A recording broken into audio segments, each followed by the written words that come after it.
Hello नमस्कार दोस्तों।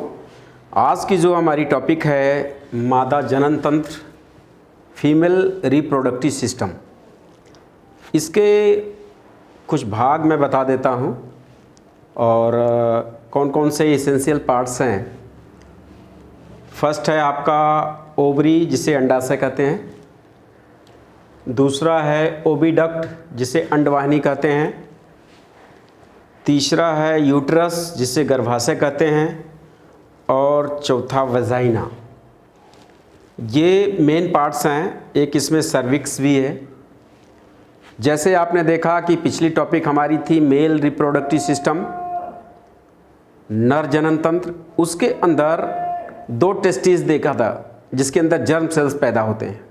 ठीक उसी तरह ये जो ओवरी है लड़कियों में, बचपन से जो ओवरी के अंदर कई हजार एग्स अंडे होते हैं, लेकिन वो अनमेच्योर होते हैं, अपरिपक्व अंडे होते हैं। 10 से 12 साल एक लिमिटेशन रखा गया, उस एज तक ये ओवरी के अंदर एग्स जो है परिपक्व होना शुरू हो जाता है। ओवरी इसका सबसे इसेंशियल पार्ट्स है, सबसे मुख्य भाग है। ओवरी जर्म सेल्स को इनकरेज करता है, यानी इसके अंदर एग्स का निर्माण होता है फर्स्ट।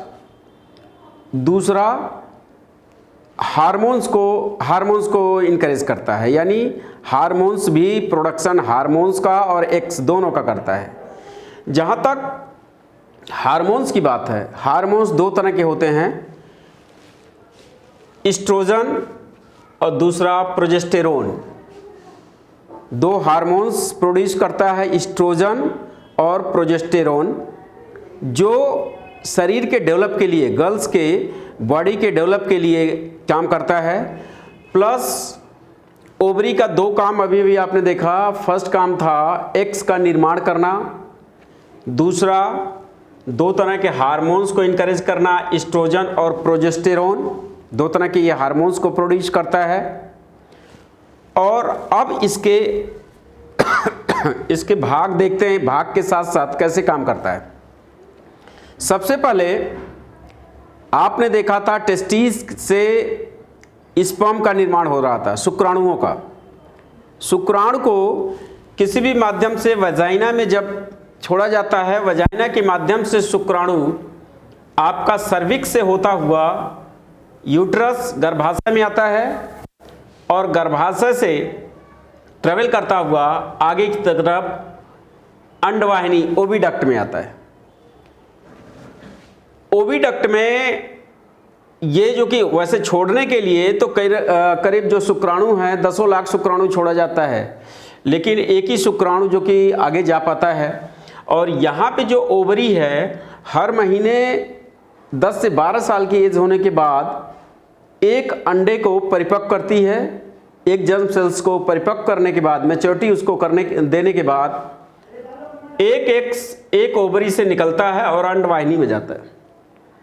एक महीने के अंदर अगर ओवरी से एक एग्स परिपक्व होकर के, मैच्योर होकर के अंडवाहिनी में जाता है, तो अगले महीने दूसरी ओवरी से दूसरा अंडा निकलता है और वो परिपक्व होकर के अंडवाहिनी में आ जाता है। इस तरह का कार्य है। यहाँ पे जैसे ही अंडवाहिनी से, ओवरी से एक एग्स मैच्योर होकर के जब ओविडक्ट अंडवाहिनी में पहुँचता है, तो यहाँ वो वेट करता है शुक्राणु का।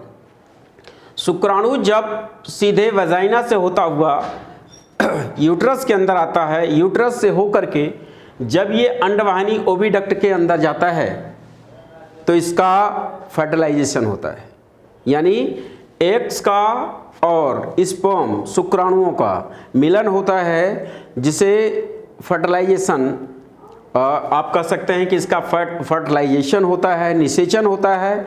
निषेचन होते ही जायगोट का निर्माण होता है, और जायगोट का निर्माण जिसे युग्मनज हिंदी में बोलते हैं, युग्मनज।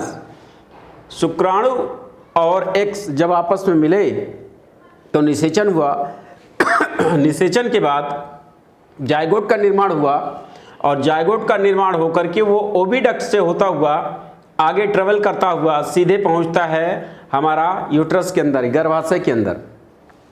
गर्भाशय के अंदर जैसे ही आता है तो ये आपकी प्लेसेंटा की दीवार है जो ब्लड सेल से बनी हुई है।